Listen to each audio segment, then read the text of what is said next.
Buenas tardes para todos. Doctor Sarmiento, damos inicio a este nuestro webinar. Adelante. Bien. Buenas tardes para todos. Eh, en mi condición de director del Departamento de Derecho del Transporte e Infraestructura de Transporte de la Universidad Externada de Colombia, les doy una cordial bienvenida a nuestro webinar del mes de julio sobre un tema muy importante como son los desafíos para el transporte terrestre de carga.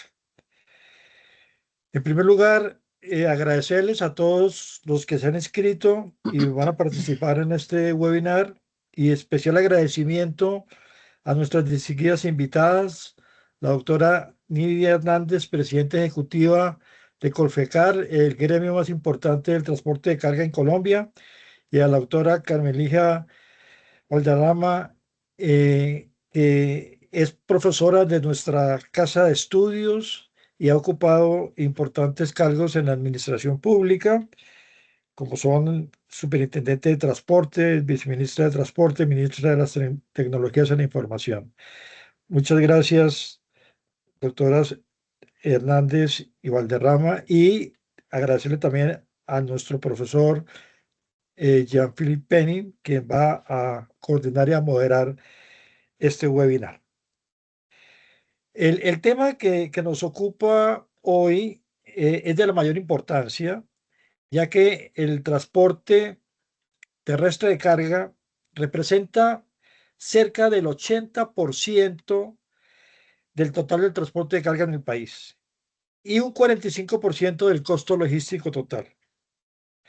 En un país donde los centros de producción, como son Bogotá, Cali, Medellín, se encuentran al interior del país, resulta fundamental el transporte terrestre de carga para conectar esos centros de producción con los puertos tanto del Caribe como del Pacífico y de esta manera desarrollar en forma eficiente todas las actividades del comercio exterior de nuestro país.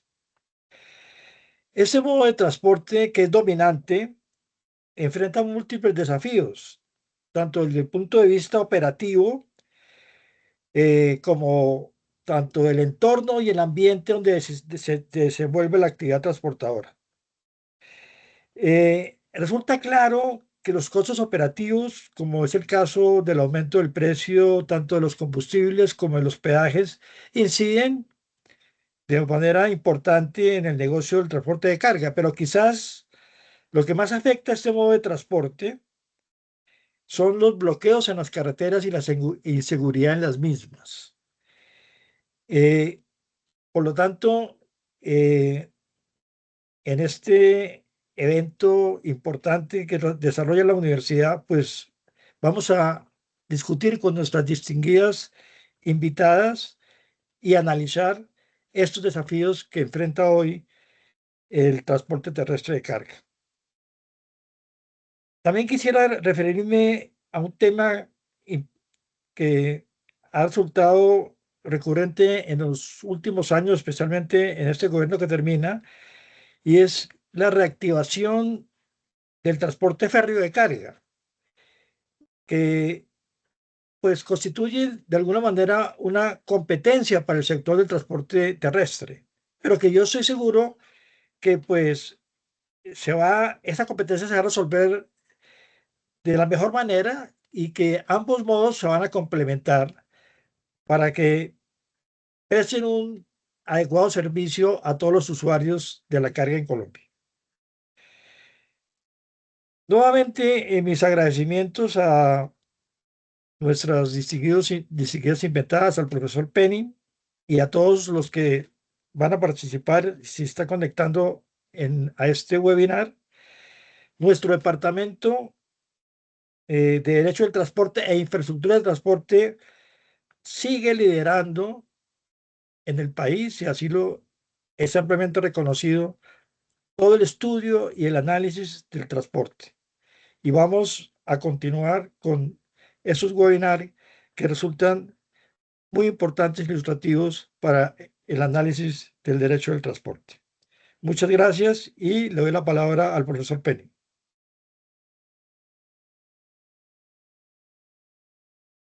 Muchas gracias, doctor Manuel Guillermo, por esta introducción. Eh, de nuevo, una pequeña presentación, digamos, de nuestras dos invitadas de hoy. Ustedes las conocen muy bien, pero voy a hacer un recorder. Y la doctora Nidia Hernández, presidente ejecutiva de Colfecar, ¿cierto? La Federación Colombiana de Transportadores de Carga por Carretera, Colfecar. Es administradora de empresas del CESA, maestría en dirección de marketing del Instituto de Empresa, el IE Business School de Madrid, España, y programa de alta dirección empresarial, el PADE, del INALDE Business School. 22 años de experiencia en el sector de transporte, carga y la logística. Todos la conocemos trabajando en estos temas hace muchos años. Fue presidente de la Junta Directiva de Colfecar durante 3 periodos y desde 2019 se convirtió en la primera mujer en dirigir este gremio, ¿no? Que normalmente este es un gremio que estaba muy influenciado por los hombres. Así que imagínense, es la dama de hierro de los transportadores. Y tenemos también a la doctora Carmen Ligia Valderrama, abogada de esta Universidad Externado de Colombia, especialista en Derecho de los Negocios de la Universidad Externado de Colombia también y magíster en Derecho Empresarial del Centro Europeo de Estudios y Formación Empresarial Garrigues y Andersen de Madrid, España.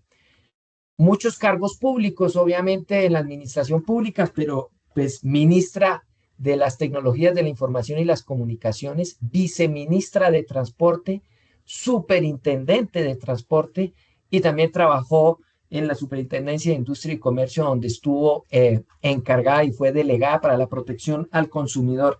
Entonces tenemos aquí como una representación de las actividades desde el sector privado y desde el mundo del sector público, dos personas muy capacitadas, muy entendidas con estos temas. Hacía tiempo que queríamos hablar de estos temas en este webinar. Obviamente se nos fue pasando el tiempo y después con todas estas actividades deportivas dijimos, después del Mundial hablaremos de estos temas tan importantes. Y además porque entra a trabajar pues nuevo gobierno y es súper importante entender cuál es el planteamiento de parte de estas dos personas expertas hacia el nuevo gobierno. Realmente, ¿qué le vamos a proponer al nuevo gobierno para que esto funcione de alguna manera pues mejor? Entonces hemos preparado pues unas preguntas orientadoras y vamos a ir un poquito discutiendo sobre estos temas. Comenzaríamos con la doctora Nidia y yo le preguntaría desde la perspectiva del gremio de Colfecar, ¿cuáles son esos principales desafíos que tiene el sector de transporte de carga por carretera en Colombia, ¿no? Y cuáles deberían ser las prioridades de este gobierno nacional que comienza en una semana para fortalecer su desarrollo, su competitividad.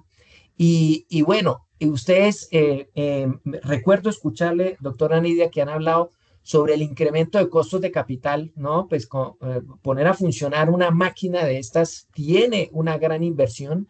Los costos operativos también han aumentado, combustibles, peajes, costos laborales por las reformas que se han venido dando y todo el tema de cómo financiar esa modernización de esa flota, ¿no? Entonces, ¿cómo está impactando toda esta situación la competitividad del sector y qué podemos proponerle al gobierno que comienza hoy? Doctora Nidia, unos 10 minuticos para que nos cuente un poquito cómo ve usted todo.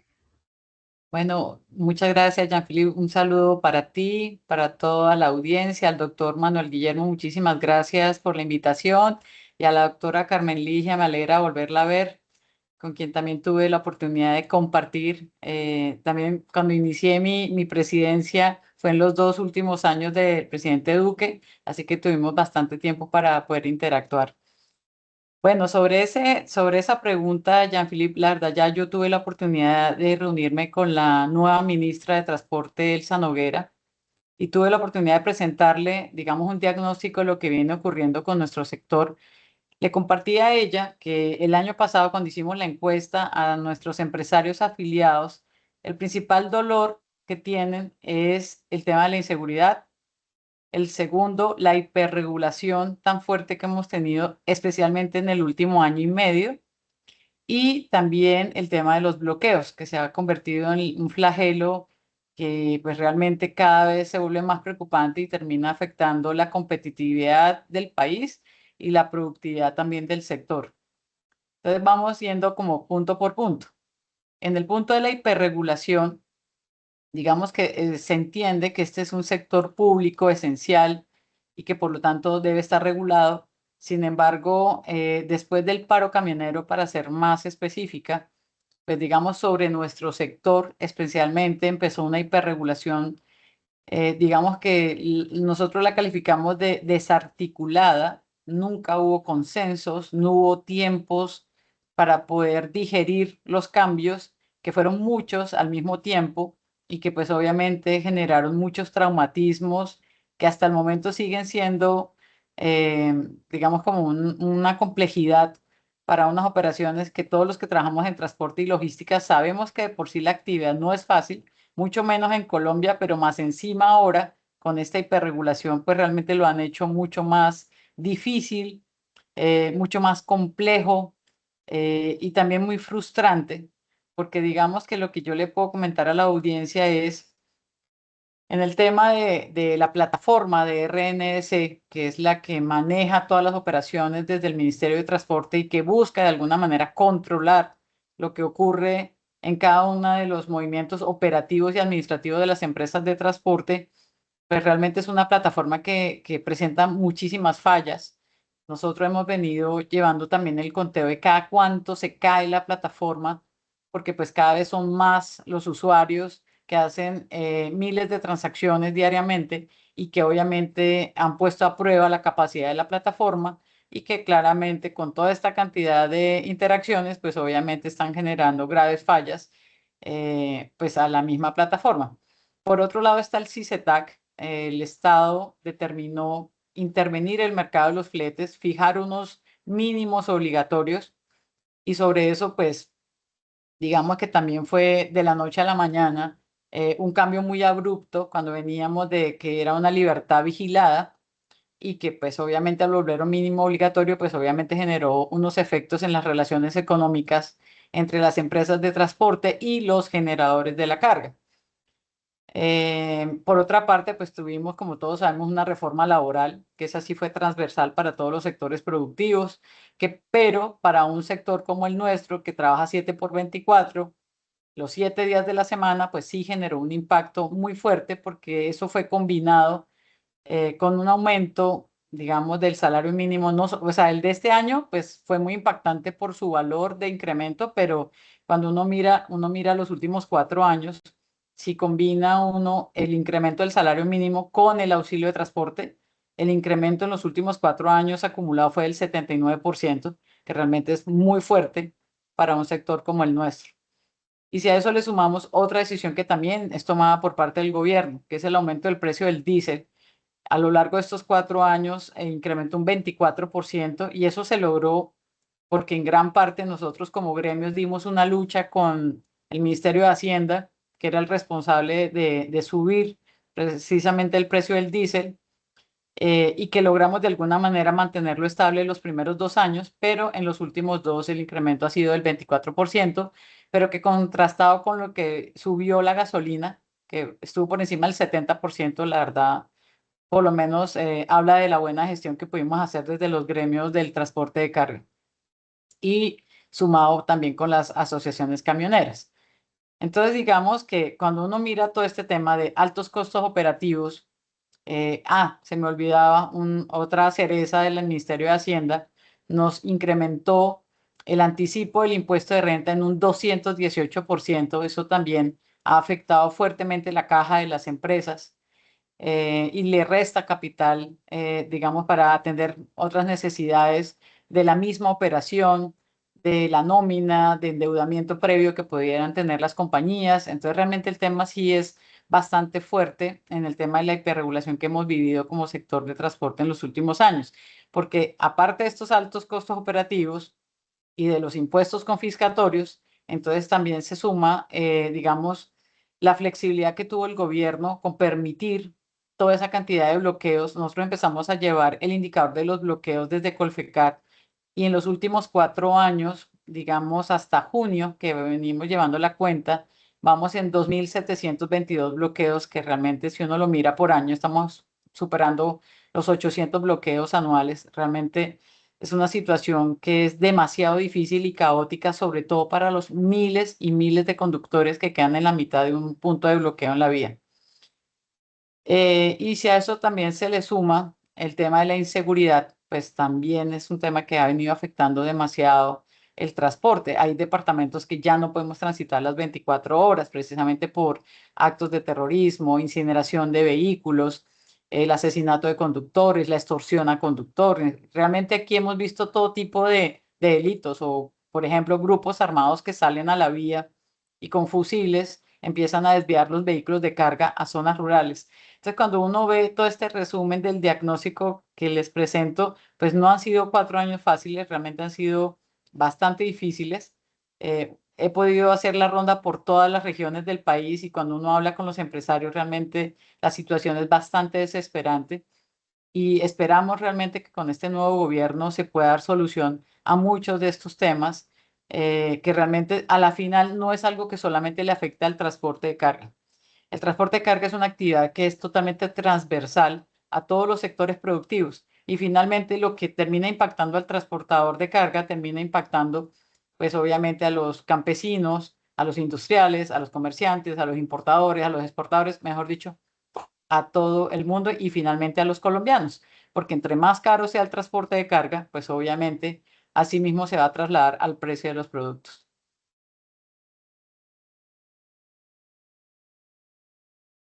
Muchas gracias, doctora Nidia. Pues sí, muchos temas. Hay que decir que además son los temas recurrentes que siempre han ocurrido. Digamos, la situación no cambia, mejora o empeora, y lo que estamos viendo es que ha empeorado, ¿no? En todos los frentes. Sobre el tema de bloqueos, algo muy puntual, son bloqueos que le hacen a las carreteras, pues al transporte, al paso de carga y de pasajeros, que no tienen nada que ver con el sector. Son comunidades que están pidiendo algo que les afecta en su región y la forma de llamar la atención del gobierno nacional es con el bloqueo y afectan, digamos, el movimiento de carga y de pasajeros. Bueno, muchas gracias por esta introducción, doctora Anilla. Le voy a dar la palabra a la doctora Carmen Ligia. Pues obviamente desde su experiencia como viceministra de Transporte, como superintendente de Transporte, le tocó estar allá al otro lado de la mesa recibiendo todas estas noticias y todas estas solicitudes de cómo mejoramos, ¿no? El tema. La pregunta sería si desde la política pública y el marco regulatorio que existe ha tenido cambios, pero pues sigue siendo muy parecido a lo que se tenía. ¿Cuál es, si ese marco regulatorio responde realmente a las necesidades del sector de transporte de carga? O si entonces existen aspectos que se van a actualizar, mejorar, ajustar para tener un desarrollo adecuado del sector de transporte de carga en Colombia. ¿Cómo la ve usted, doctora Carmen Ligia?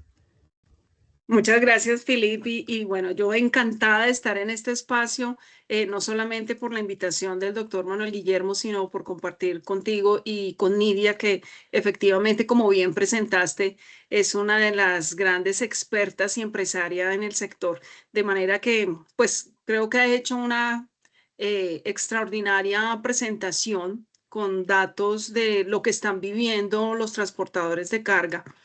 Y más que ello, digamos, mi focalización va a ser, digamos, puramente técnica en la pregunta que me estás planteando y es si la regulación es acorde con lo que se está viviendo actualmente en el sector, si la regulación actual. Y yo ahí puedo decir que, digamos que en términos generales, si pensáramos en este momento en el transporte de carga y la regulación, no hay que pensar en regular. Por el contrario, creo que lo que hay es que simplificarla. Y yo ahí básicamente le sumaría dos conceptos más: simplificar, modernizar y complementarla. Y me quiero explicar en lo que estoy diciendo. La regulación que existe actualmente, digamos a nivel legal, creo yo que tiene los criterios base más importantes para que el transporte de carga en Colombia pueda seguirse desarrollando. Y creo que es más en el desarrollo de esas disposiciones, en decretos y en otras disposiciones, que se ha venido generando una hiperregulación que inclusive recuerdo en nuestro caso hace 6 años, 8 años empezamos a trabajarlo en ello y luego a los 2 años se lograron empezar a derogar un dato mínimo. Mire, encontrábamos inclusive disposiciones en un número de más de 400 que habían sido expedidas y que ni siquiera había forma de poderlas hacer cumplir. Luego, regular no necesariamente quiere decir que se va a mejorar la situación o que se van a poder dar respuestas efectivas a las solicitudes de los mismos transportadores o de los empresarios o de los consumidores. Por el contrario, sin duda alguna, cuando se simplifica la regulación es cuando más efectiva puede ser y más se logran los objetivos planteados. Pero creo yo que cuando se empieza a hiperregular, es que se trata de ir en muchos focos tratando de tomar decisiones, pero se pierde el resultado final, porque son tantos los frentes que es muy difícil poder llegar a generar respuestas inmediatas. Entonces, yo recuerdo que desde la Supertransporte se hizo, por ejemplo, en materia de vigilancia, inspección y control, una revisión muy detallada de todas las disposiciones y se derogaron cientos de normas, cientos de solicitudes, por ejemplo, de informes a los empresarios que remitían, pero que además no eran, ni siquiera tenían la capacidad, la Superintendencia de Transporte, la posibilidad de revisarlos. Entonces, ahí sí quisiera, digamos, poner un poco el dedo en la llaga, si se puede decir así, porque estoy convencida que regular en exceso no es realmente solucionar o generar un escenario ideal como es el que se quiere. Y en esos términos, pues hay que además modernizarla. Yo creo que independiente, digamos, a lo que se haya vivido en los últimos años, este es un sector vivo, ¿sí? Es un sector que permanentemente tiene cambios. Bien lo planteaba Nidia hace unos minutos, el transporte de carga no se puede pensar limitadamente. Esto es todo un escenario en el que la logística se convierte en un tema protagónico y solo en la articulación de todos esos frentes que la logística requiere en el vehículo, en los conductores, en los empresarios dueños de los vehículos, en las vías, en los puertos, en los descargues, en las ciudades, ingresos y salidas. Son muchas variables las que tienen. Exige que necesariamente se esté modernizando permanentemente. Y ahí hay un reto de la autoridad, porque debe ser una autoridad técnica que tenga un diálogo permanente con todos los actores. Los gremios acá son protagonistas porque permiten aglutinar a todos estos sujetos que están actuando en el mercado y poder justamente retroalimentarse de esa experiencia viva que se tiene el día a día en el transporte. Y también por parte de las autoridades, pues poder generar todas esas disposiciones que respondan a esas necesidades. Entonces creo que la modernización de todas formas es una necesidad permanente. Siempre hay que estar modernizando la legislación. No podemos seguir pensando en una legislación donde, por ejemplo, no existía la tecnología.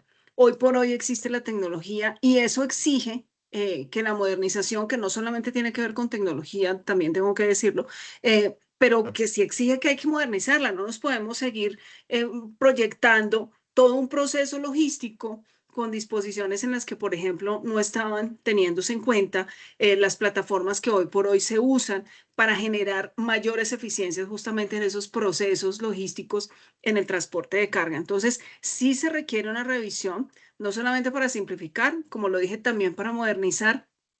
Y tercero, para complementarla. No podemos tampoco seguir pensando exclusivamente, como ya lo he dicho en reiteradas oportunidades, solamente en el transporte de carga en el vehículo y los empresarios dueños de los vehículos y los conductores. Esto va mucho más allá.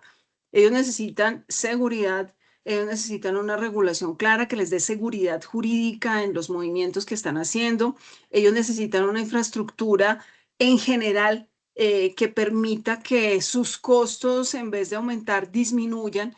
Por eso, por ejemplo, todos los puntos logísticos en los puertos se convierten en una labor importantísima para desarrollar. Y ahí quisiera hacer mención a un instrumento que venía siendo muy loable y me refiero a los COMPES. Los COMPES se convirtieron en una herramienta fundamental para poder tener esa visual general en todo un sector y poder involucrar a todos los sujetos, tener unas tareas específicas, tener un cronograma específico y sobre todo también tener un presupuesto específico destinado a ejecutar. Esos COMPES son exitosos en la medida en que se les hace un seguimiento así de detallado, por sujetos, por tareas, por ejecución, por desarrollo financiero, pero si no se les hace esa ejecución, la verdad, se vuelven casi que, si me permiten el término, una izada a la bandera.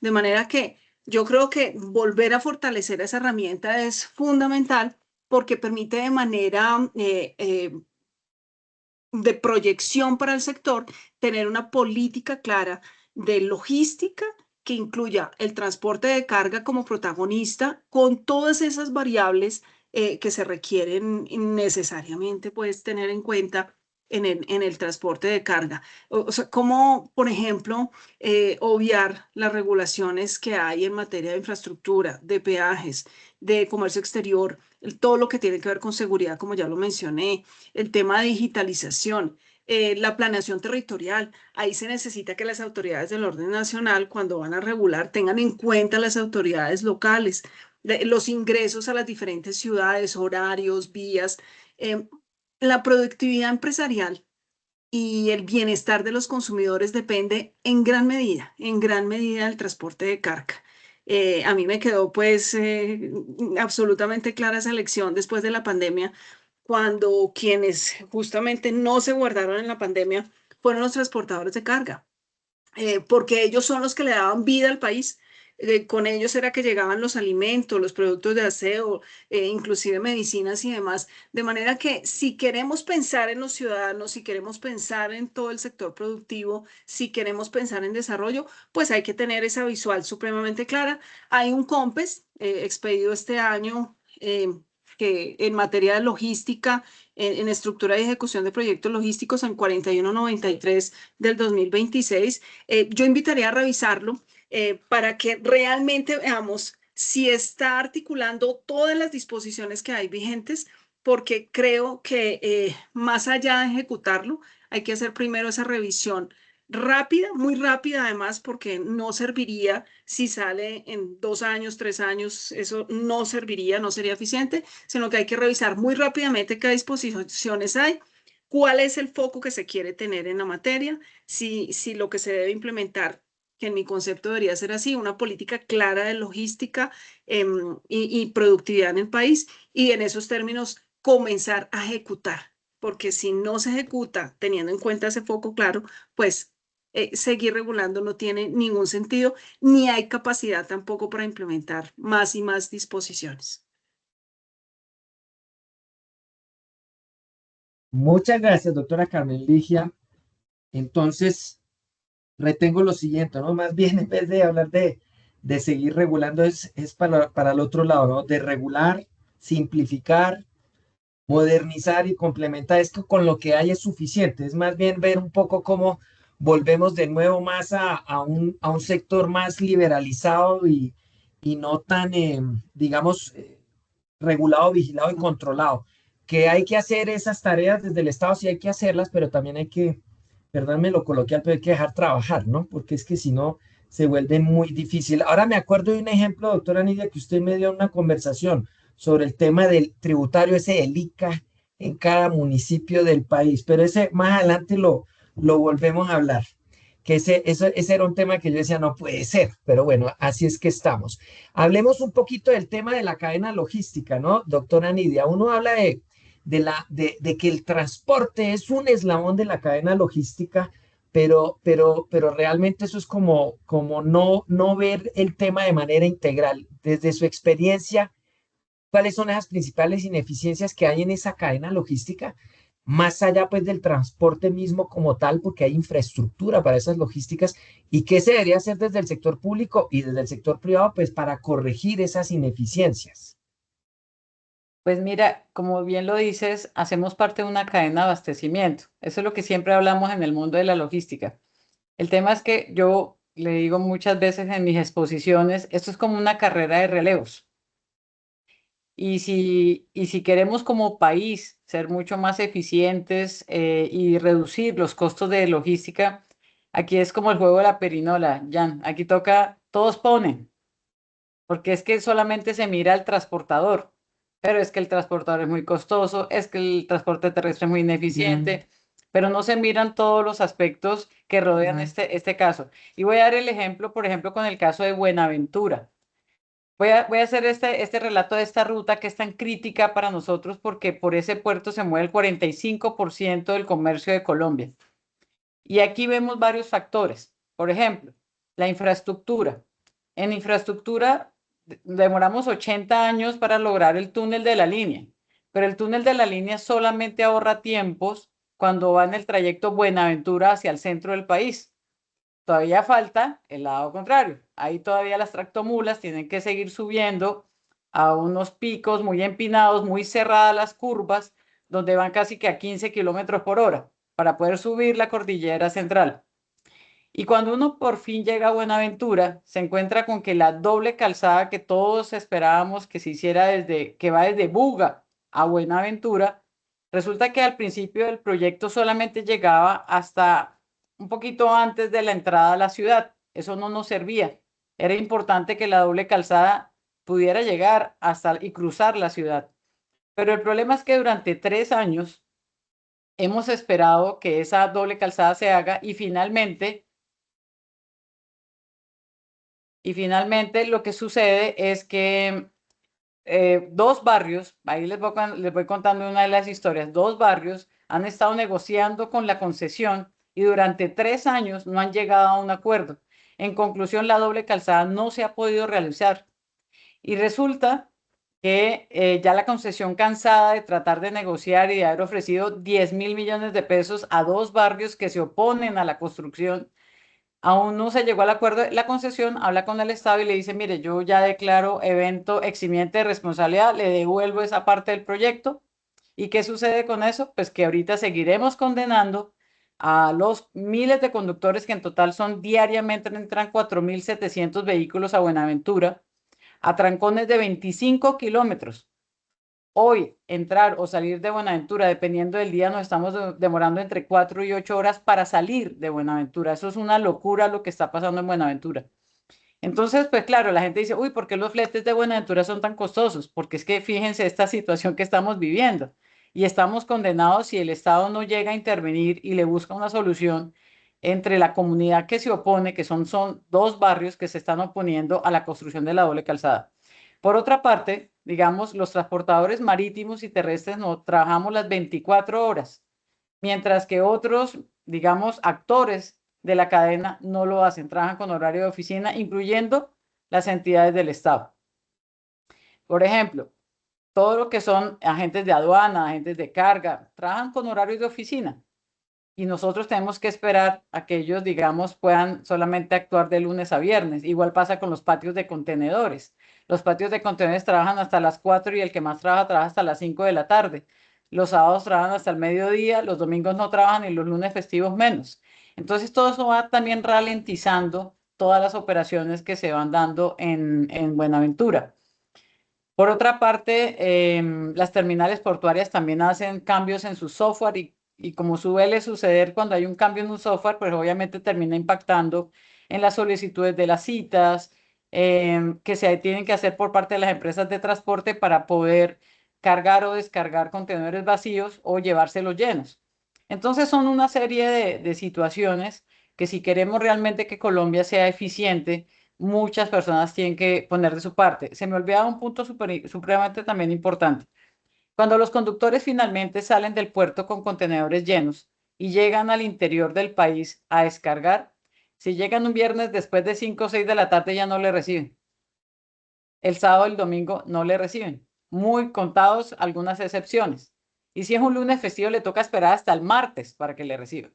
Eso es mortal para la logística, eso es mortal para un activo operativo como una tractomula, que como los aviones son activos operativos que tienen que estar haciendo su labor de manera constante y no detenerse.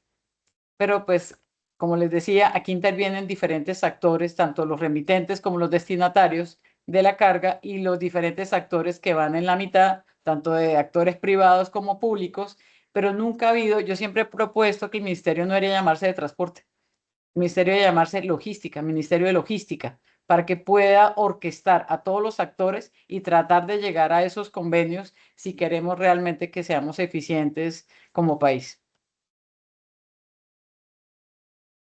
Sí, señora, pero entonces comenzar porque las entidades públicas, las del Estado, pues tengan trabajo y servicio 24 horas en esas operaciones logísticas allá en los puertos. Sin eso, pues si el Estado presta ese servicio 24 horas, ya los privados también lo van a empezar a hacer porque van a vender servicios a cualquier hora. Obviamente habrán unos costos adicionales nocturnos y todo, yo entiendo, pero lo que usted dice, esto tiene que funcionar 24 horas y 7 días a la semana. Si no, tenemos ahí unos costos logísticos que no tienen nada que ver ni con la infraestructura ni con la carga, ¿no? Simplemente cuestión de organizarlos a todos.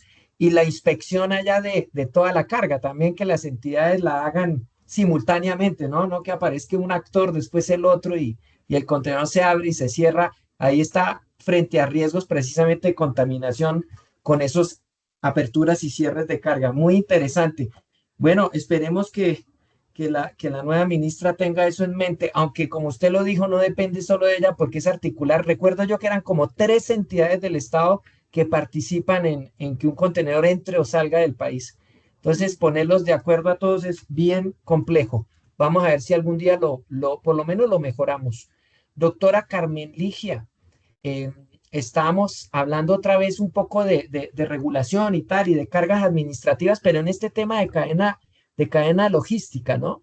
Es cómo encontrar ese equilibrio entre la necesaria supervisión estatal, yo lo decía, pues hay que regular, hay que supervisar, pero también hay que dejar trabajar. Entonces, ¿cómo hacer cumplir con la función que tiene el Estado, pero en un entorno, digamos, que se pueda la eficiencia, se promueva esa eficiencia y esa competitividad del sector, no que sea un freno, digamos, al crecimiento del sector?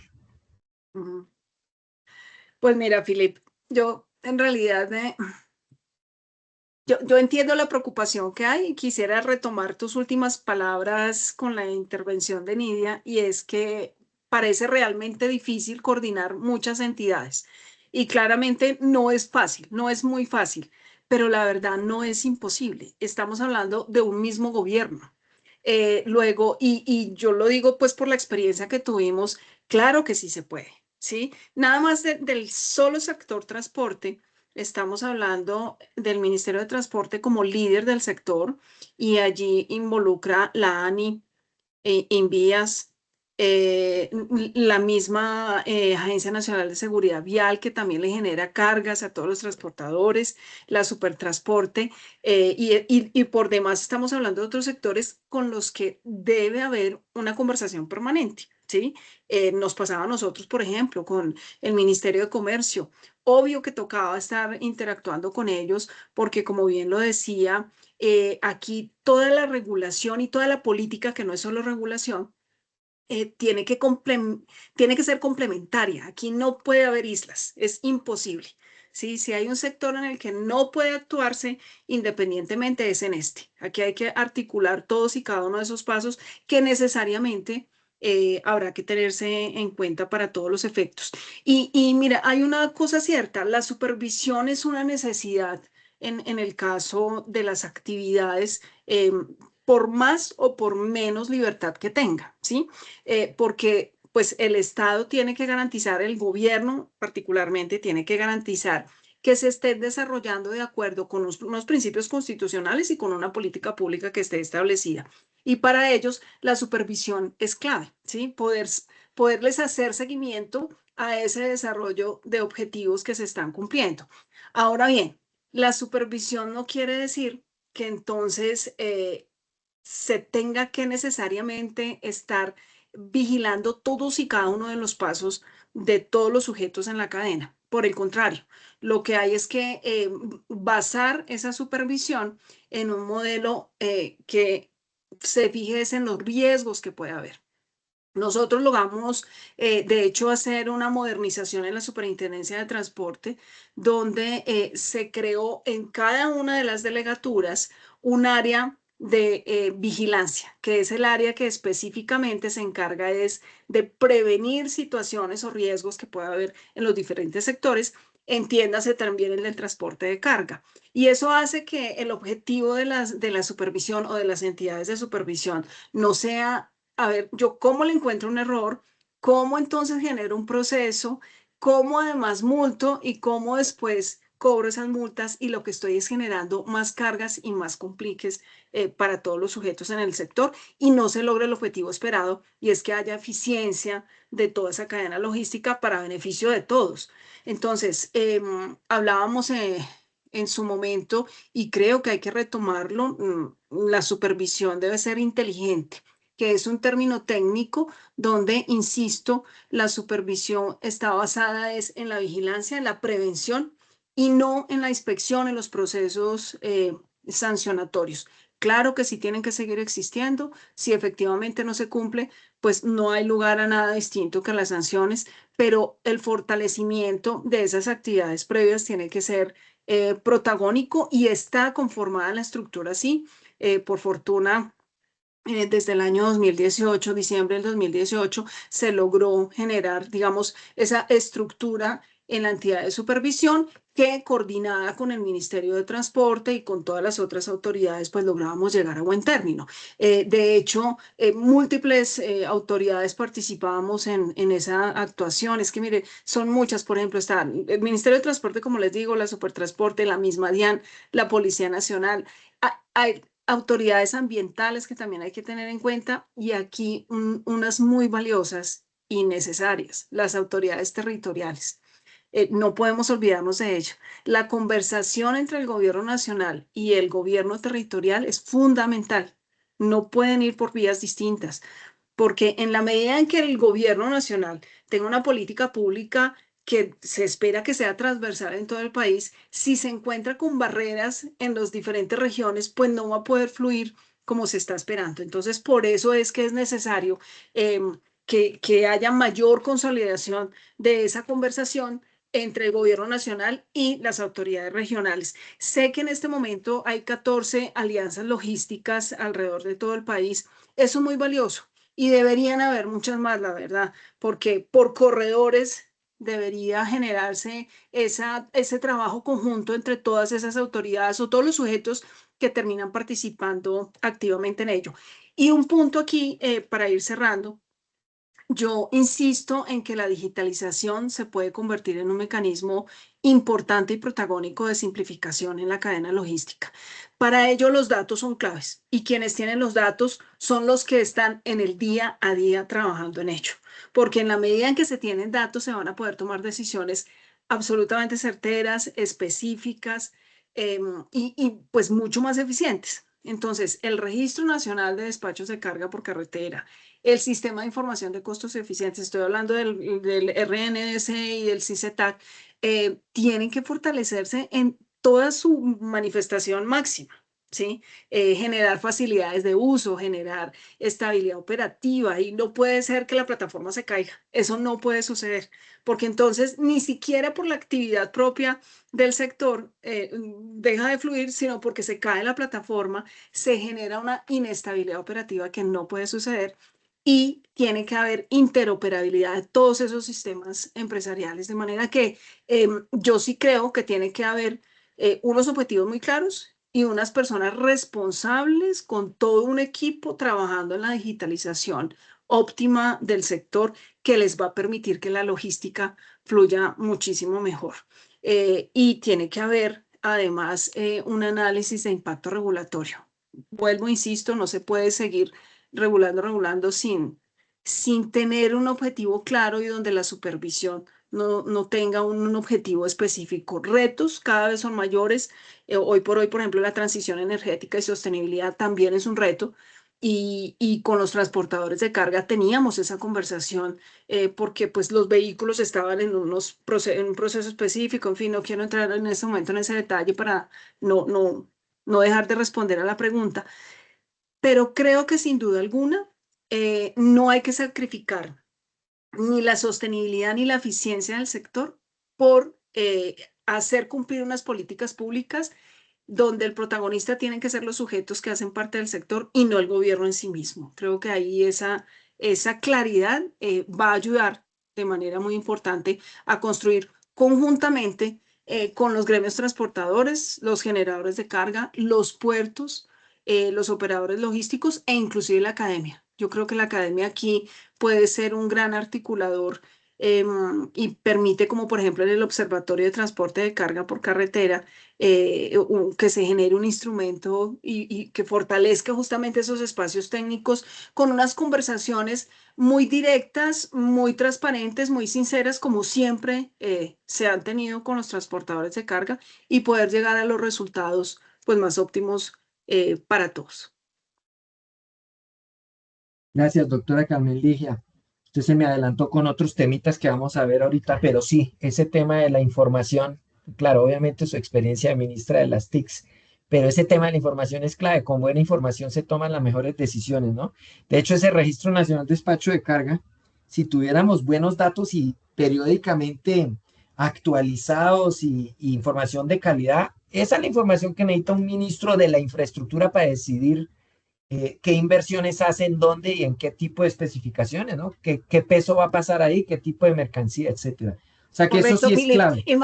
Imagínate dándole prioridad a una vía que no es prácticamente transitada, no tendría ningún sentido. Hay que darle prioridad a vías que son altamente transitadas, que van a generar respuestas a los transportadores de carga de manera importante. De acuerdo. Sí, y la articulación gobierno nacional con el territorio también es clave, porque si no se hace desde el principio, también nos hacen unos POTS, donde no están teniendo en cuenta toda esta visión del plan maestro intermodal, etcétera. Entonces, allá cada municipio en sus POTS se les olvida que va a pasar una vía de tal tamaño, etcétera, y tal. Y si no quieren que pase, pues tendremos que buscar la solución.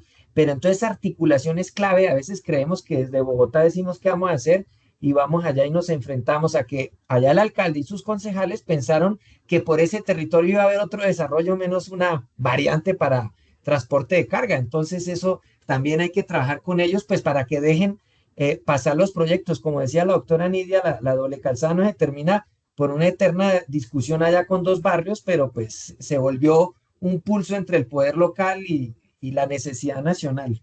Clave también ese tema.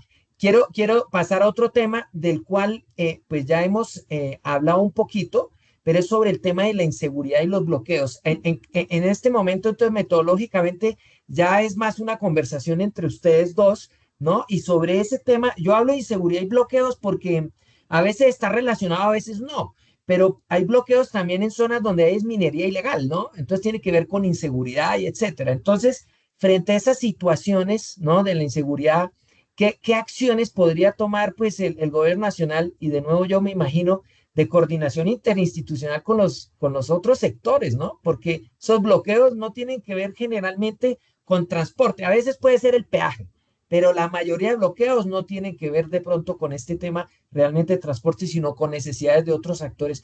¿Cómo hacemos para que eso no se presente? O cuando se presente, ¿cuál debería ser el protocolo de llegada al Estado para resolver eso rápidamente? Doctora Carmen Ligia, le voy a dar la palabra a usted primero para que veamos la visión, a ver cómo desde el Estado y después ahí la doctora Nidia nos va a decir lo que falta. Bueno, no, muy bien. Ese tema es bastante retador, sin duda alguna, porque se puede organizar toda la cadena logística de la manera más eficiente, pero si no hay seguridad, si no pueden circular por esos motivos los transportadores y si se pone en riesgo no solamente la carga, los vehículos, sino los conductores, pues no se está generando ninguna respuesta. Y aquí creo que la salida absolutamente óptima es generar esa seguridad. No hay otra opción. Parece casi que una respuesta de perogrullo, ¿sí? Que ante la inseguridad, ¿cuál es la solución? La seguridad, pero así es. ¿Cómo lograr esa seguridad es el reto? ¿Sí? ¿Cuál es entonces el desafío? Porque yo, claro, recuerdo que teníamos, por ejemplo, en nuestro caso, retos en materia de seguridad. Pero yo tengo que decirlo, nosotros nos sentíamos completa y perfectamente acompañados por nuestras fuerzas militares, por ejemplo. La comunicación con la DITRA es que era línea directa. Esto no había horario, ni fecha, ni calendario. Era 7 por 24.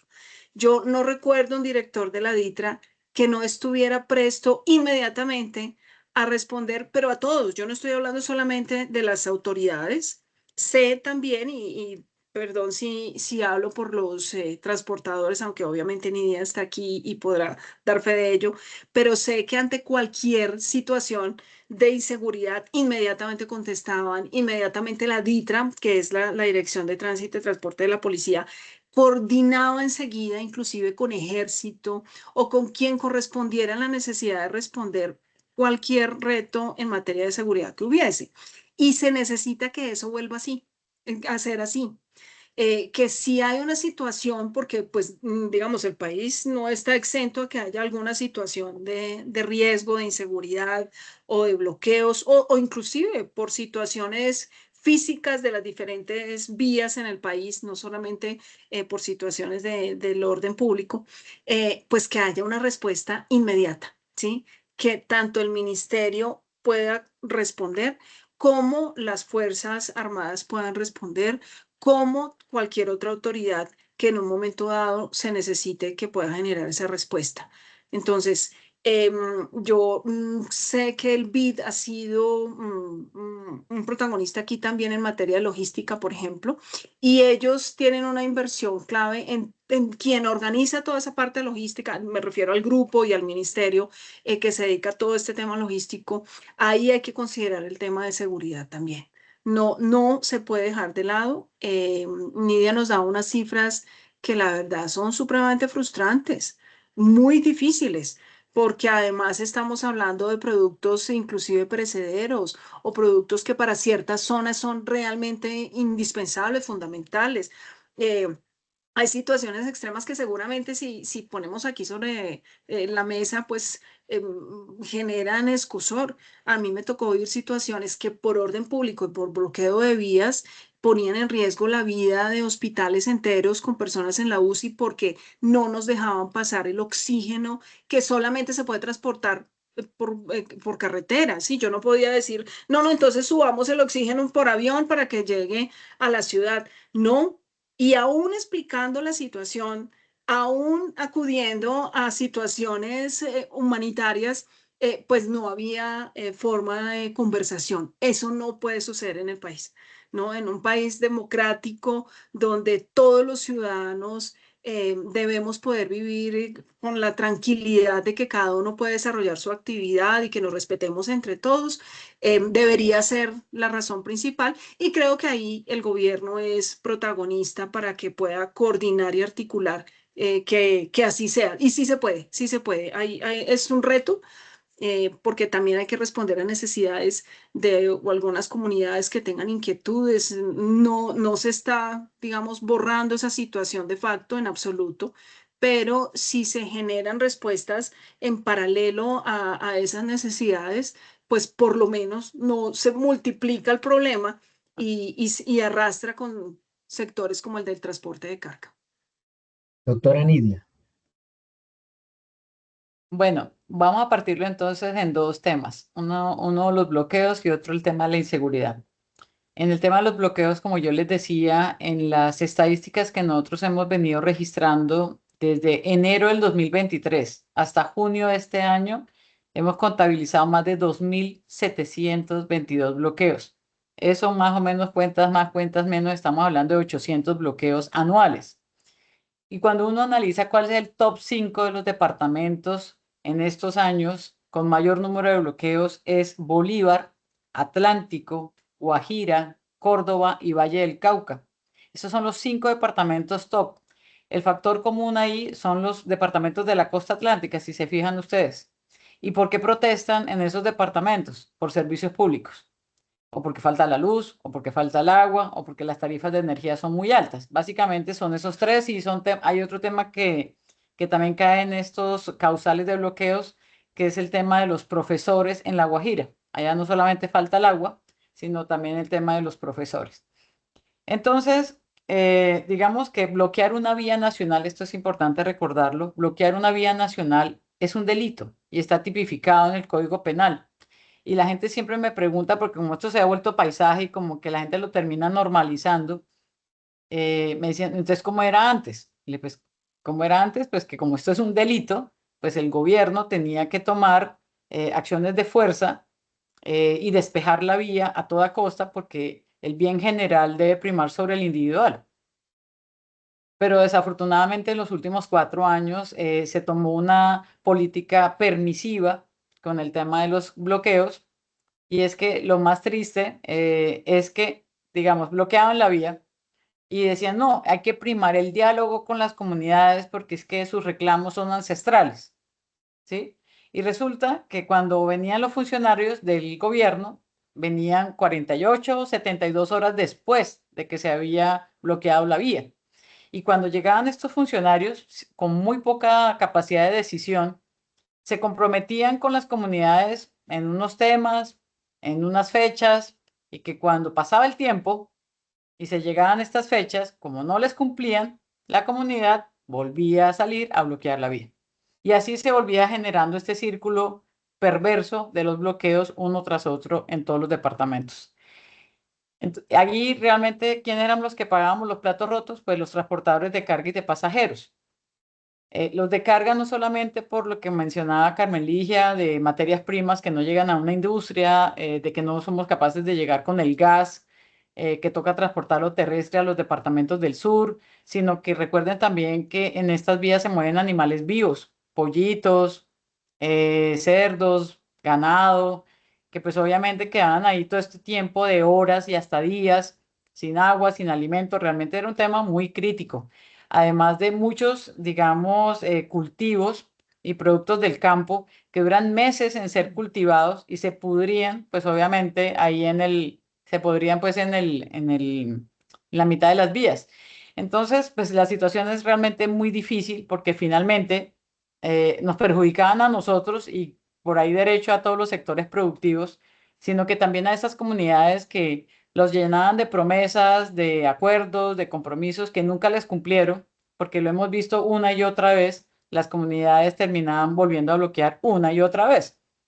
Y en esos puntos de bloqueos, todos los conductores quedaban a expensas de atracos, hurtos, porque los delincuentes aprovechaban el papayazo de tener todos esos vehículos ahí para entrar a atracarlos a ellos. Entonces, pues la verdad, el tema sí es bastante difícil en el tema de bloqueos. En el tema de la inseguridad, pues Pero, doctora dime, Nidia, solo claro, una preguntita. Usted dijo los 4 departamentos de la costa atlántica y dijo el por qué, pero usted dijo Valle del Cauca, ¿cierto?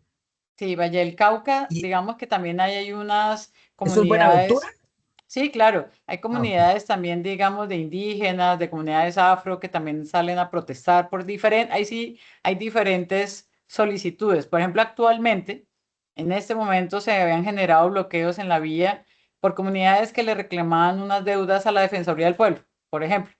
Ah, Entonces, todo ese tipo de cosas se presentan en el día a día. Y por el caso de la inseguridad, hay que recordar que desafortunadamente en estos 4 años creció digamos, las hectáreas sembradas de coca, se empoderó y se crecieron los grupos armados ilegales. Hoy en día tenemos 8 grupos principales ilegales. Y digamos, lo peor que le puede pasar a un departamento de Colombia es tener un grupo armado. Pero peor aún si hay dos o tres disputándose el territorio, porque la población civil, y entre eso nos contamos los transportadores, quedamos en la mitad. Nosotros tenemos muchos videos de conductores que van sobre la vía y quedan en la mitad de fuego cruzado entre los mismos grupos armados, ni siquiera entre el ejército y los grupos armados, sino entre los grupos armados. Artefactos explosivos salen a la vía y empiezan a incinerar vehículos. Yo, que llevo 25 años realmente en este sector de trayectoria profesional, yo veía esos casos antes del año 2000, en la década de los 90, y no lo hemos vuelto realmente a ver hasta estos últimos 4 años. Artefactos explosivos, recuerden la voladura que hubo sobre la vía Panamericana, que dejó varios muertos, lamentablemente en el departamento del Cauca. Otro departamento donde más se incineran vehículos es el departamento de Antioquia. En el Chocó, por ejemplo, se presentan paros armados y cada vez que hay un paro armado decretado por el ELN, ningún vehículo se puede mover, ni buses, ni camiones, ni vehículos particulares, nadie puede salir de sus casas. nadie puede ir al colegio, nadie puede ir a una cita médica, o sea, realmente la situación es muy crítica.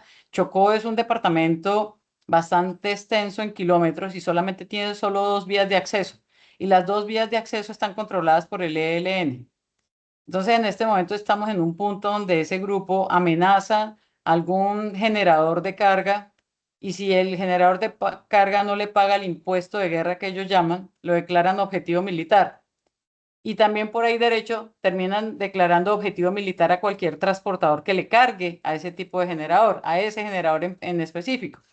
Entonces, la situación realmente es ha sido bastante difícil. Yo, digamos, no puedo decir nada a la policía y el ejército han tenido siempre la disponibilidad, la disposición de ayudarnos, 7 por 24, pero ¿qué hemos notado? Resulta que, y Carmen Ligia lo sabe bien, el Ministerio de Transporte tiene una entidad escrita que es el INVIAS, y el INVIAS administra el FOSEBI. Antes se conocía como el Programa de Seguridad de Carreteras Nacionales, hoy en día es el FOSEBI. Este gobierno duplicó el aporte del FOSEBI en el 2024.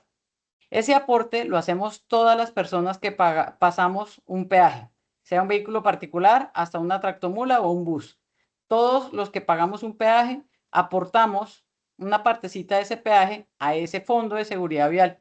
Y ese fondo lo que busca o que administra el INVIAS es darle todos los recursos necesarios a la policía y al ejército para que puedan generar, digamos, o garantizar condiciones de seguridad en esos corredores con alteración de orden público. Resulta que ese programa, platas más, platas menos, se recoge 170.000 millones al año.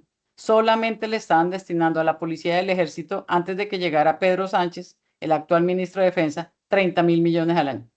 Cuando él llegó, y después de muchas gestiones que pudo hacer, le aumentaron a 50.000, pero todavía eso es insuficiente, porque los recursos que estamos pagando todos como usuarios de las vías, necesitamos y exigimos, sobre todo con toda la situación tan grave que estamos viviendo en el país, que el 100% de los recursos se destinaron realmente al ejército y a la policía, que hoy en día los vemos con los vehículos en mantenimiento por falta de repuestos, con los vehículos inclusive a veces con faltas de combustible.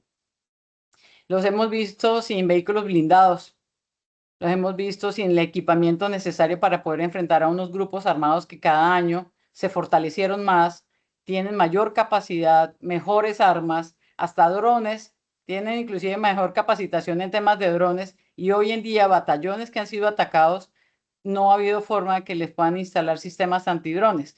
Entonces, cuando el mismo ejército ni siquiera tiene la capacidad de poderse defender de los ataques de la guerrilla, que son previsibles, pues imagínense qué queda para nosotros, que quedamos en la mitad y expuestos en las carreteras. Entonces sí es una situación muy crítica, que esperamos realmente que el nuevo gobierno atienda esta situación. Eso también se lo puse en conocimiento de la nueva ministra, porque le dije que aunque la seguridad es resorte de la cartera del Ministerio de Defensa, es verdad que el Ministerio de Transporte tiene que garantizarle los recursos totales al 100% al Ministerio de Defensa, para que ellos puedan proveer al ejército y a la policía de lo que se requiere. Entendido, muchas gracias.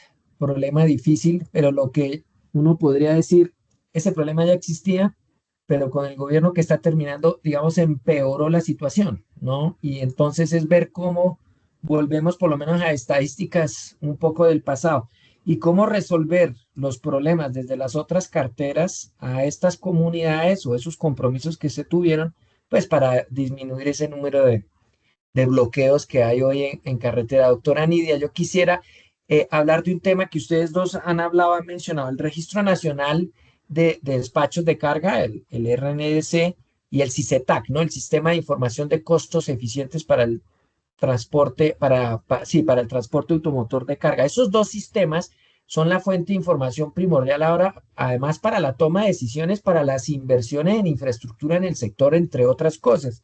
Y para hablar de costos eficientes, etcétera, para regular, si queremos llegar allá, porque sin información, pues, ¿qué vamos a regular, ¿no? Entonces, la pregunta a ustedes, las dos han dicho, es que eso está desactualizado, eso no está funcionando bien, eso se cae. ¿Qué podemos hacer para mejorar esa situación? Porque en otros sectores que hay sistemas de información, pues uno oye que hay problemas, pero no tan difíciles como estos, ¿no? Empiezo con la doctora Nidia. Bueno, vamos a partir también otra vez el tema en dos. Una cosa es el CICETAC y otra cosa es la plataforma de RNS. El CICETAC, digamos que en la historia empezó, digamos, siendo un proyecto que lo que buscaba era aterrizar los costos reales de los servicios de transporte de carga en las diferentes rutas que existen en Colombia. Es decir, que no nos llevaran al IPC, sino realmente a un indicador que midiera los costos reales que tiene un vehículo en sus diferentes configuraciones en una ruta origen-destino. Y empezó, digamos, como ese sistema de información, luego volvió a ser libertad vigilada, después de libertad vigilada, cuando ya se arma el paro camionero del 2024, en septiembre del 2024, las asociaciones empezaron a generar, las asociaciones camioneras empezaron a generar una fuerte presión para que el Estado interviniera en el mercado de los fletes. Y pues sí, efectivamente se fijaron fletes mínimos obligatorios y eso, digamos, para ver cuál es el flete mínimo obligatorio a pagar, uno se apoya y va a revisa cómo está el CICETAC. Entonces, para generar todavía un mayor control por parte del Ministerio de Transporte de que le permitiera vigilar que esos pagos se hicieran efectivamente, entonces empezó a obligar a las empresas de transporte a que subieran a la plataforma del RNS los manifiestos electrónicos de carga, los cumplidos de esos servicios y la facturación electrónica. Entonces, para poderlo explicar, sobre todo para las personas que nos están escuchando y que nos están viendo, yo lo explico de la siguiente manera para que sea más fácil de entender.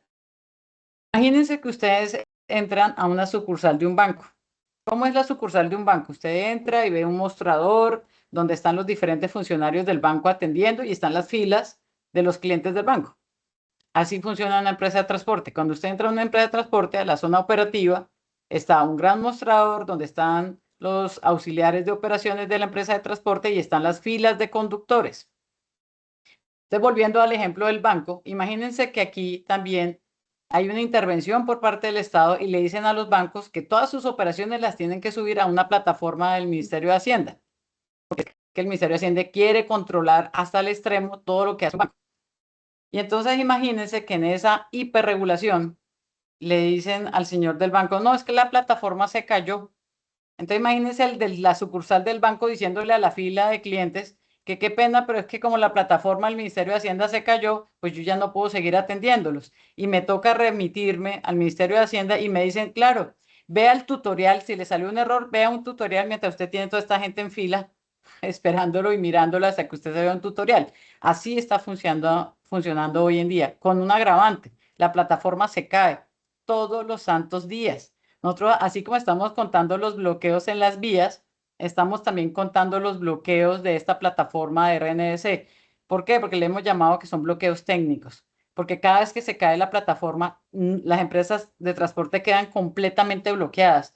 No pueden expedir manifiestos, no pueden generar cumplidos, la facturación tampoco la pueden efectuar.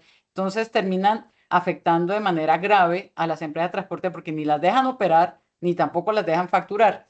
Para que ustedes se lleven una idea, cuando sumamos todos los tiempos que se ha caído la plataforma durante de enero a junio de este año, hemos completado 26 días. Si yo sumo todos los tiempos y si sumamos todos los tiempos, se ha caído por 26 días. Entonces, realmente no solamente estamos viéndonos perjudicados por los bloqueos en las vías nacionales por parte de comunidades inconformes, sino también a través de estos bloqueos técnicos que nos ha impuesto el Ministerio de Transporte. Entonces, si me preguntan a mí si estoy de acuerdo, porque es una pregunta que me la ha hecho mucha gente, ¿ustedes qué opinan del CICETAC obligatorio? Y yo siempre lo respondo de la siguiente manera. En Colombia, voy a poner un símil con esto, los salarios también están intervenidos por el Estado y el Estado también dice cuánto es el salario mínimo a pagar. ¿Qué pasaría si en Colombia no se hubiera fijado ese salario mínimo?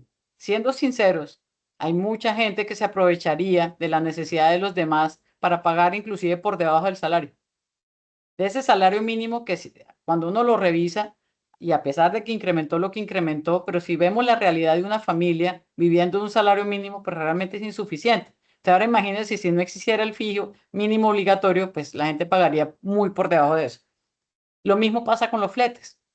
Los fletes también están intervenidos por el Estado hoy en día, pero realmente lo que buscan es proteger a ese pequeño transportador.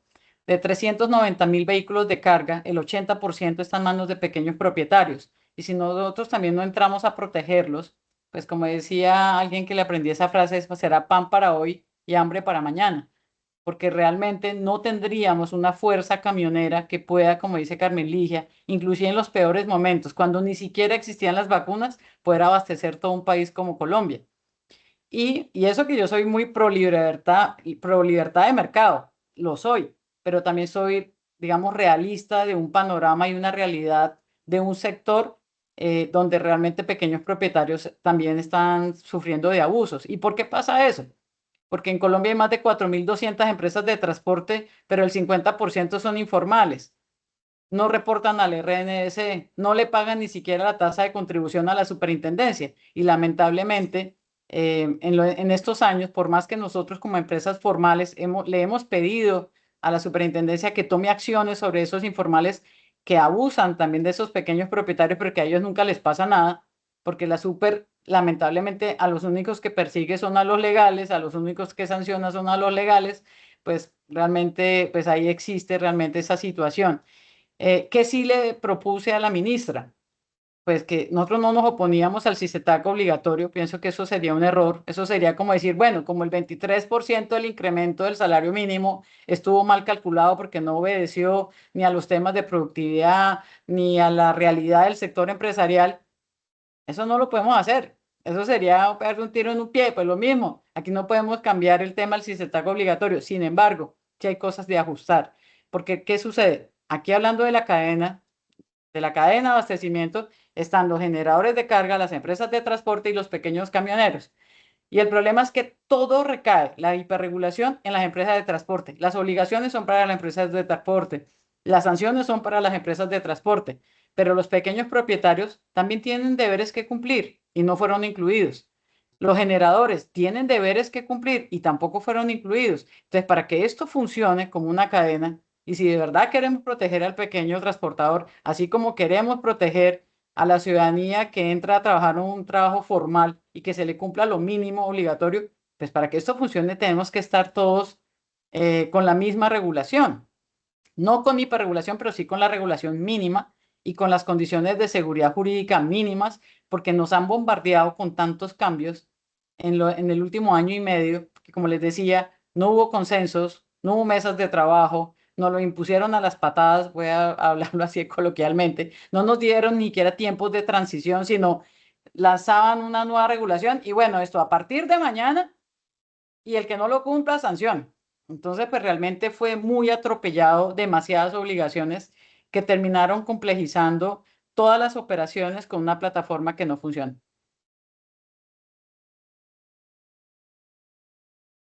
Doctora Carmen Ligia, por favor. Pues bueno, que sí, como entenderán, a mí este tema me genera una gran ilusión porque creo que sí se logran grandes cambios y avances con la tecnología. Yo, digamos, ya Nidia se focalizó en las dos herramientas, en el registro y en el CICETAC. Yo quisiera hablar un poco más transversal del tema. Y es que justamente por lo que viví, creo que lo que ha venido sucediendo en el sector es que no ha habido una real conciencia de lo que se requiere, que lo que se requiere es una transformación digital del sector. ¿Y eso qué quiere decir? Que es un proceso para que todos se involucren en el asunto y realmente opere como debe operar para que sea efectivo. Y me explico aquí. Eh, mm, no solamente hay que fortalecer el registro y el CICETAC, es posible que haya que generar una nueva herramienta. Y no hay que olvidar que eso no es la razón principal del sector. La tecnología es un medio, son mecanismos para facilitar que el servicio que se presta con el transporte de carga sea el mejor, el más eficiente, el de mayor calidad, el más informado, el más seguro. Y para eso es que sirve la tecnología. pero no es porque vaya a reemplazar de ninguna manera ninguna de los componentes, de los sujetos, de las actividades que se realizan. Entonces, miren, lo primero es que sí hay que fortalecer la calidad y la confiabilidad de los datos. Los datos son fundamentales. O sea, si no hay buenos datos, cualquier herramienta tecnológica no va a funcionar. Pero para que haya esa calidad y confiabilidad de los datos se necesita una segunda tarea que creo que no ha tenido el protagonismo aquí, y es que debe haber transformación digital de las personas que están involucradas en este proceso. Yo no recuerdo claramente, y ahí es una autorreflexión justamente que hago, en que se involucre a todos en aprender cómo funcionan las herramientas tecnológicas. Pero todos es todos, o sea, que el conductor sepa cuando le hablan del CICETAC, de qué le están hablando. Y fíjense que no se requieren de altos conocimientos. Aquí no hay que dejarnos engañar porque la tecnología es enredada, eso yo no puedo manejar eso es muy difícil. No hay tal. Esa es justamente la alfabetización que debería haber por parte de la autoridad del orden nacional, generar mecanismos de alfabetización en las herramientas tecnológicas que se utilicen, y además eso tiene una gran ventaja, genera conciencia de qué son y para qué es que sirve. Entonces, los datos claves, la alfabetización a todos, no solamente salir con el producto y como decía Nidia, de alguna manera imponer a las empresas, que son normalmente quienes recaen en la mayoría de instrucciones, ustedes tienen que ponerla en marcha, ¿sí? Aquí está, esta es la herramienta y pónganla en marcha, sino aquí está, venga, se las enseñamos, venga, alfabetizamos, venga, articulamos la herramienta, que, perdón, que haya periodos de transición hasta que se consolide la misma. Luego, además, esa experiencia del usuario en las plataformas debe ser estable. Y eso sí es un tema de inversión, la verdad. Ese sí es un tema de inversión financiera que hay que tenerle a las plataformas para que tengan la capacidad de poder movilizar la cantidad de datos que hay allí, y que además haya un resguardo seguro y, sin duda alguna, que haya una política clara de ciberseguridad, porque no solamente es cómo hacemos todos para que lleguen los datos, aún los informales, que ahí hay un escenario muy difícil, ahí hay un componente del mercado muy difícil, pero también hay que involucrarlos, sino que esa información que se sube a la plataforma o a las plataformas que se vayan a ir consolidando, pues tiene que estar protegida. Sí, que por eso es que se caen las plataformas, por eso es que hay vulneraciones, porque no hay políticas claras de ciberseguridad respecto de ellas. Y así sí poder actualizar permanentemente cualquier herramienta, sea el CICETAC, sea el registro, sea la que sea. Y con base en eso, toda la toma de decisiones. Es que inclusive esas plataformas deberían ser abiertas, ¿sí? No solamente datos que les sirvan exclusivamente a las autoridades gubernamentales, sean del orden nacional o local, sino que también les sirva, que esa sea información que les sirva a los mismos empresarios, a los puertos, a quienes están coordinando todos los temas de infraestructura. Eso hace que haya mayor interoperabilidad, que haya confiabilidad y que la toma de las decisiones sean óptimas. Y si me permiten, justamente por mi actividad y mi perfil académico, aquí también creo que la academia es protagónica. En la medida en que la academia ayude a articular ese conocimiento, ayude a articular la ejecución, pues además es un sujeto independiente, un tercero, que sin intereses particulares lo que está haciendo es impulsando el sector con base en el conocimiento y en herramientas que pueden ayudar a que haya una mayor eficiencia en cualquier transformación digital que se vaya a lograr. Bueno, pues muy bien. Yo soy de los que creo que los sistemas de información en todos los sectores, en todas las actividades económicas son clave, porque precisamente hacen que todo sea pues más transparente. Sí. Lo que tú decías, doctora Carmen Ligia, eso es bien importante. Si eso es abierto y todos los actores y la academia, pero también los actores de toda esa cadena logística tienen esa información, eso lo que uno va a obtener al final es mejores eficiencias para toda la cadena logística, desde Ujú. los generadores hasta los transportadores, hasta que esto llega al puerto, pasando allá por todas esas entidades territoriales. O sea, clave, lo que entiendo yo es que tienen que hacer unas millonarias inversiones desde el sector público en los dos sistemas, pues para que funcione mejor, ¿no? Para que sea eficiente, para empezar. Y el segundo paso es ver cómo esa información es más accesible. Yo, por ejemplo, me la paso buscando información, datos y sacar un dato de allá, eso, Sí. si uno no tiene un amigo en el ministerio, es bien complejo. O sea, no es que Mm, uno entre allá por la web y baje datos y se escribe un paper, eso no existe. Bien compleja la información del sector y bien necesaria que es, por ejemplo, para la UPIT, para de verdad ah, pensar y claro. planear todo el tema de infraestructura. Bueno, lamentablemente ya se nos acaba el tiempo, pero yo quisiera darles un par de minuticos a cada una si quieren concluir en sus temas o hacer referencia a algún tema específico que se nos haya quedado sin hablar. Doctora Nidia. No, yo creo que ya los hemos tocado Mm, prácticamente todos. Ha sido un excelente moderador. Simplemente varios mensajes en el tema de altos costos operativos que hemos tenido en estos últimos años, que como te decía, el combustible por eso es tan sensible para nosotros, porque representa el 40% de los costos. Y bueno, hemos tenido un incremento sobre ese componente de un 24%. Los salarios pesan el 18% en la estructura de costos y han tenido un incremento combinando los incrementos acumulados de salario mínimo y auxilio de transporte de un 79%. Y en el caso de los peajes, que pesan un 12%, pues han tenido un incremento del 38%. Todo esto combinado más la hiperregulación hicieron que los fletes el año pasado tuvieran un incremento entre el 20 y el 30%. Un trago bastante amargo para digerir por parte de todos los sectores productivos y empezó a generar unas fricciones muy fuertes en las relaciones económicas, porque digamos desde el punto de vista de las empresas de transporte, cuando firman contratos con los generadores, pues uno pacta normalmente por tradición comercial unas tarifas a un año, pero en este momento es totalmente incierto poder saber cada cuánto va a subir el CICETAC. El año pasado, el CICETAC tuvo 15 actualizaciones, 15. Ustedes imagínense cada vez que una actualización, señor generador, ya la tarifa no es esta, ahora es un poquito más. Ay, volvió a haber otra actualización, volvamos a subir la tarifa. Eso en un mercado como el de transporte y logística es muy traumático para los generadores. Y el generador, pues normalmente dice, ah, bueno, pues usted me dijo que la tarifa era de un año, pues ahora usted me la tiene que cumplir.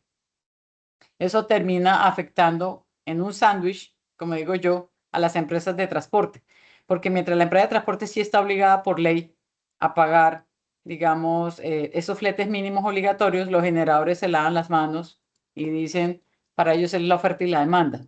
Entonces, digamos que ahí también se está acabando de alguna manera con esas empresas de transporte que finalmente terminan generando valor en la cadena porque son las empresas de transporte las que financian las operaciones, las que generan todos los seguros necesarios para el transporte de esa carga y toda la financiación de esas operaciones, más todo el tema de comunicaciones, trazabilidad, aplicaciones, software, porque muchas veces, como me dicen los generadores, lo importante no es solamente el transporte, es la información que está pasando en carretera, cuándo va a llegar, qué novedad hubo en el destinatario, por qué no le recibieron y poder salvar las entregas.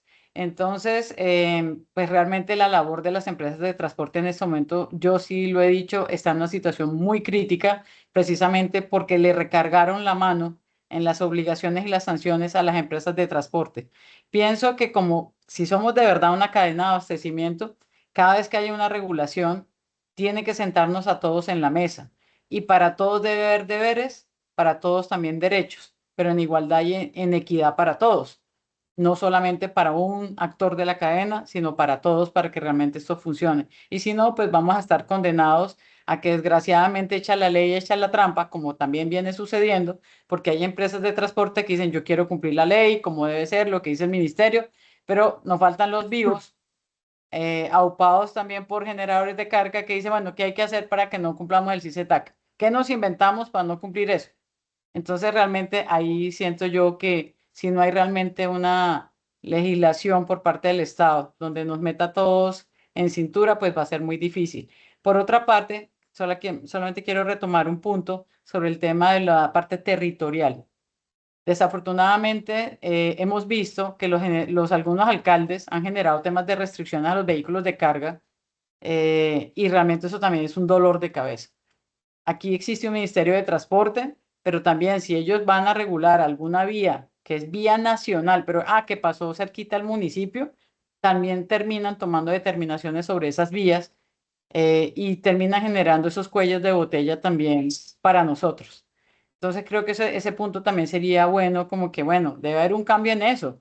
El Ministerio de Transporte debería arreglar eso y no que quede al capricho de un alcalde, que también tuvimos casos, no voy a decir nombres, ni municipios, pero que empezaron a generarle restricciones a los vehículos de carga para generar presión sobre alguna necesidad que tenía ese municipio y poniéndonos a nosotros a protestar, pues obviamente iban a lograr sus fines. Entonces, pues esa es una situación en la que estamos en este momento. Gracias, doctora Nidia. Doctora Carmen Ligia. Pues mira, yo creo que está sobreevaluado el tema, que ya se sabe hacia dónde debería ir el mercado de transporte de carga en un país y más como el nuestro, donde pues el 80% del transporte de estas materias va vía carga, carga por transporte terrestre.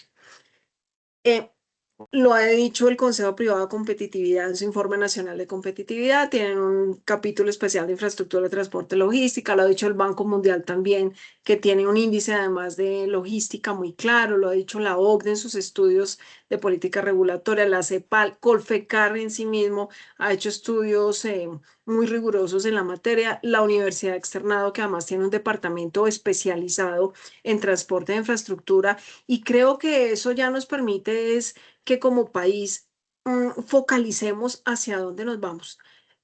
El ministerio, el sector transporte no puede ser un sector que no sea protagónico. Necesariamente tiene que ser protagónico, porque lo es, porque impacta en muchísimos frentes de la vida cotidiana de los consumidores y de los empresarios.